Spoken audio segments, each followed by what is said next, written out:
Bienvenue sur Le Bonheur me va si bien, le podcast qui vous aide à révéler votre richesse intérieure et à construire la vie qui vous ressemble. Je m'appelle Audrey et je suis coach de vie. Sur ce podcast, je vous livre tous les 15 jours des conseils, des outils et méthodes concrètes pour comprendre vos émotions, mettre en lumière vos qualités, oser être vous. Ma mission, c'est de vous guider, de vous aider à mieux vous connaître, à vous approprier votre vie pour être plus sereine, épanouie et trouver votre cohérence. Ici, on parle donc de confiance en soi, de lâcher prise, de pensée positive, bref. En résumé, je vous aide à révéler la jolie pépite qui est cachée en vous. Alors, préparez-vous à reprendre votre vie en main.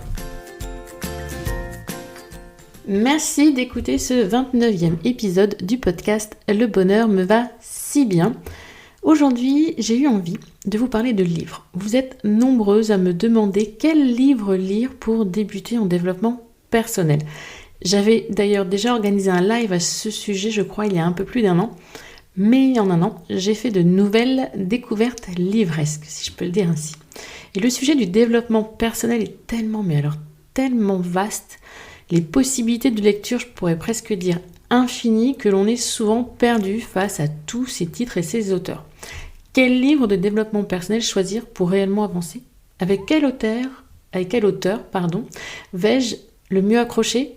N'est-ce pas trop compliqué comme bouquin de développement personnel pour débuter et ainsi de suite ?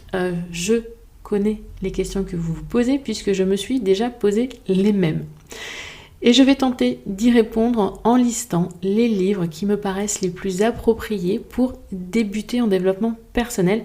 Je ne vous parlerai donc pas, par exemple, de livres comme Le Moment Présent d'Eckhart, même si c'est un livre extra. Il est pour moi un peu difficile de lecture pour débuter. Je vous ai donc sélectionné des livres faciles à lire lorsque l'on débute son travail de développement personnel, mais pas que. Vous pourrez également les lire si, comme moi, vous êtes déjà avancé en développement personnel, ça ne pourra pas vous faire de mal. Et je préfère en effet vous proposer des ouvrages accessibles qui vont vous ouvrir les champs des possibles dans votre esprit et vous donner quelques déclics indispensables quand on cherche à être mieux avec soi-même. Mais avant cela, petit détour par ma définition du développement personnel. Le développement personnel, c'est quoi ? D'après vous, comment vous le qualifieriez, le développement personnel ? Quelle définition vous lui donneriez ? Qu'est-ce qui se cache derrière ? Pour moi, c'est un travail sur soi que l'on effectue seul ou accompagné. Un travail pour développer sa connaissance de soi, sa compréhension de soi, pour aller vers plus de sérénité, une vie plus épanouie et plus en corrélation avec nos valeurs profondes. Le développement personnel, c'est trouver le chemin vers l'alignement, vers sa cohérence, son harmonie de vie. Mais ce chemin et ce développement, en fait, n'ont pas de fin. Et je pense qu'il est réellement important d'en prendre conscience dès le départ. Le développement personnel n'est pas une fin en soi. C'est vraiment un chemin tortueux, sinueux, escarpé, voire même parfois dangereux, mais tellement salvateur et libérateur. D'accord ? Donc je vous propose de faire un petit bout de chemin ensemble, vous et moi, vers cette harmonie, vers votre cohérence. Vous l'avez compris, moi j'ai trouvé ma cohérence et j'aimerais vous aider à trouver la vôtre. Parce qu'on peut parler aussi d'alignement d'ailleurs. D'ailleurs, je vous ai réservé une petite surprise. Je vous ai préparé pour cette fin de mois de septembre un mini coaching sous forme de vidéo. Un mini coaching pour comprendre ce que cela signifie d'être aligné. Et surtout, où je vous donne les étapes pour être aligné, comment faire. Voilà, vous avez 3, peut-être 4 vidéos, je n'ai pas encore décidé si je fais une 4e ou pas, qui vous attendent. Et pour bénéficier de ce mini coaching, il vous suffit en fait de vous inscrire, il est gratuit. Vous recevrez les vidéos par mail, 2-3 jours d'intervalle entre chaque pour vous permettre de digérer les informations. Et donc je vous le répète, dans cette mini coaching, je vous dis ce que c'est que d'être aligné, comment être aligné, et je vous donne des outils, techniques et mes conseils pour parvenir à cet alignement, à votre cohérence.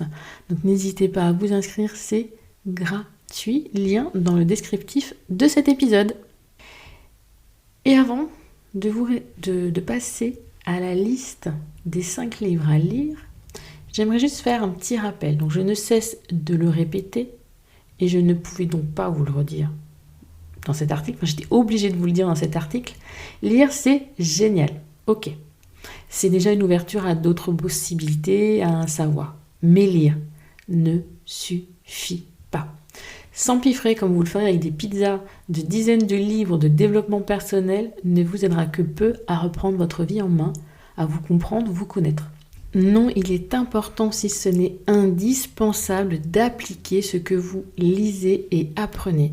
Faites donc des fiches de lecture. Oui, vous avez bien entendu, des fiches de lecture comme on peut le faire au collège ou au lycée. Et je ne vais pas vous détailler de nouveau le contenu de la fiche. Je l'ai déjà fait dans l'épisode 1 de ce podcast, mais vraiment, songez-y. Réfléchissez à tous ces livres lus dont vous ne vous rappelez même plus l'essence. Ces lectures durant lesquelles vous vous êtes dit « Ah, mais oui, c'est ça. C'est comme cela que je devrais faire. » Ou encore « Mais c'était sous mon nez. Je ne l'ai pas vu. Maintenant, c'est tout. Je sais. Voilà, je vais faire. » Puis au final, vous n'avez rien fait. Et ce que vous saviez, vous l'avez oublié. Alors oui, une fiche de lecture, c'est primordial. Et c'est d'ailleurs pour cela que nous proposons désormais dans le Cercle des Pépites une fiche de lecture chaque mois. Qu'est-ce que cela signifie ? Chaque mois, nous partagerons une de mes fiches de lecture avec le résumé, mon ressenti, mais surtout les enseignements que j'ai tirés de ma lecture, plus des actions concrètes à mettre en place. Voilà, donc ça c'est le Cercle des Pépites, c'est une nouveauté. En plus des ateliers, de l'atelier mensuel, du coaching de groupe mensuel, à présent il y aura une fiche de lecture et un audio mindset. Plus d'infos, cliquez sur le lien, toujours dans le descriptif de cet épisode. Mais avant de passer au cœur de cet épisode, j'ai une question à vous poser. Qu'est-ce qu'un bon livre de développement personnel ? Oui, c'est tout de même important de se questionner à ce sujet, plutôt que de suivre bêtement des recommandations ou une mode. Vous croyez pas ?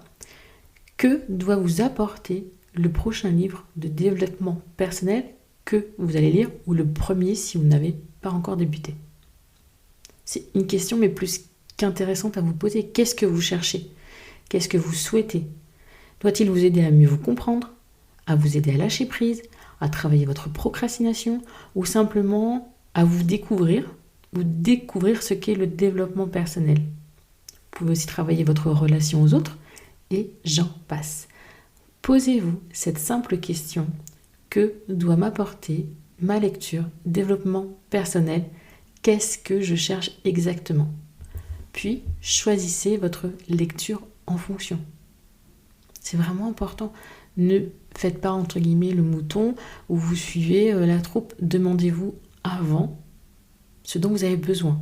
Je vais, moi, vous donner 5 livres pour débuter en développement personnel. Je vous détaille un petit peu, je vous explique en quoi ils m'ont aidé. À vous de voir si ça vous parle. Ne vous dites pas « Audrey l'a lu, je dois le lire ». Est-ce que ça vous parle ? Est-ce que vous en ressentez le besoin ou l'envie ? C'est donc parti pour les 5 livres pour commencer en développement personnel.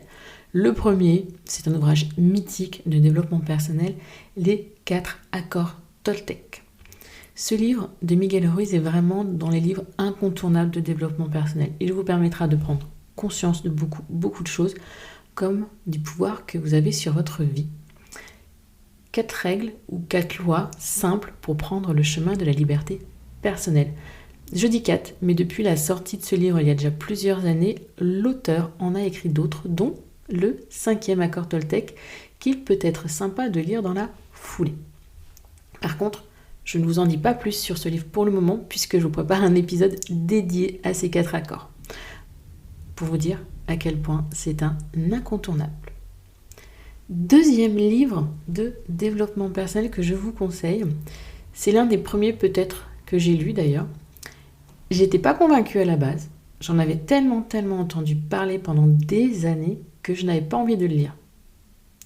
Mais après la naissance de ma fille, lorsqu'elle s'endormait dans mes bras et que je n'osais pas bouger par peur de la réveiller, j'ai lu beaucoup sur ma liseuse. Et le Miracle Morning, on va dire Miracle Morning, était là dans les livres à m'attendre. Il était là dans ma liseuse et je ne l'avais pas lu depuis des années. Donc par curiosité, je l'ai lu. Et à aujourd'hui, même si je n'applique pas les Savers dont parle l'auteur Hal Elrod, ce livre m'a fait prendre conscience de beaucoup de choses. 3 points importants. Du pouvoir que j'ai sur le temps en le consacrant à ce qui compte réellement. De l'importance de continuer d'apprendre et de progresser. Et de l'importance de définir l'important. Là, mes chers élèves du programme Je m'adore, vous devez retrouver la moitié du programme en ces 3 phrases. C'est résumé, mais oui, voilà, c'est programme Je m'adore. Quand j'ai écrit cet article, je me suis rendu compte que c'est le Miracle Morning qui m'avait fait prendre conscience du temps, de l'importance de consacrer notre temps à ce qui compte réellement, donc de définir l'important. Et l'importance de continuer d'apprendre, de progresser, de se remettre en question. Alors si vous avez commencé à travailler sur vous, cela peut vous paraître évident, mais pour la moi de l'époque, cela a été vraiment des révélations. Et depuis, je m'évertue donc à organiser mon temps autour de ce qui est important, ma fille, et de continuer d'apprendre et de progresser pour ne pas stagner. Un 3e livre assez léger, et si vous souhaitez débuter doucement en développement personnel, sans prise de tête aucune, lisez Le premier jour du reste de ta vie de Virginie Grimaldi. C'est un roman dans lequel on voyage avec 3 femmes sur un paquebot, 3 femmes, 3 générations, 3 histoires, la croisée des chemins, des pleurs, des rires, des sourires, mais surtout des évidences qui nous sautent aux yeux, des prises de conscience, alors que l'on est là simplement en train de lire un petit roman tranquille. C'est ce que l'on appelle les romans feel good, et vraiment je trouve que pour débuter en développement personnel, c'est top, puisque cela se lit facilement, et qui plus est, ce genre de lecture où vraiment l'esprit a des possibilités insoupçonnées, pourtant là, sous notre nez. Et dans le même style, vous pouvez lire les livres de Laurent Gounel, comme Le jour où j'ai appris à vivre, Les dieux voyagent toujours incognito, ou L'homme qui voulait être heureux. Il y en a d'autres de cet auteur, donc n'hésitez pas à regarder. 4e et avant-dernier livre de cette liste, je corse un peu avec les 5 blessures de l'âme, les 5 blessures qui empêchent d'être soi-même de Lise Bourbeau. Un très bel ouvrage de développement personnel avec une auteure, conférencière, qui n'a vraiment plus à prouver quoi que ce soit, mais qui nous partage ses apprentissages et expériences riches. Ces 5 blessures, nous les avons tous en nous, à différents niveaux d'importance. Elles sont là, ancrées, marquées au fer rouge. Pour nous en protéger d'ailleurs, souvent nous portons un masque. Nous ne sommes donc pas toujours vraiment nous-mêmes. Ce masque, là pour nous protéger, nous fait parfois aussi agir contre notre volonté profonde. Lire ce livre, c'est un peu comme ouvrir la boîte de Pandore. Attention, vous aurez forcément envie d'en savoir plus et d'identifier vos propres blessures et donc vos propres masques. Pour vous y aider, si vraiment la lecture de ce livre vous a plu et vous a permis de mieux vous comprendre, écoutez l'épisode 21 de ce podcast, Les clés pour comprendre les blessures de l'âme. Je suis certaine qu'il vous plaira. En 5e, c'est un livre de Tal Ben-Shahar, célèbre professeur de bonheur à Harvard, que j'ai lu il y a peu. Choisir sa vie. Enfin, je l'ai lu il y a peu. On va dire que je l'ai lu sur plusieurs mois en fait. Très facile à lire.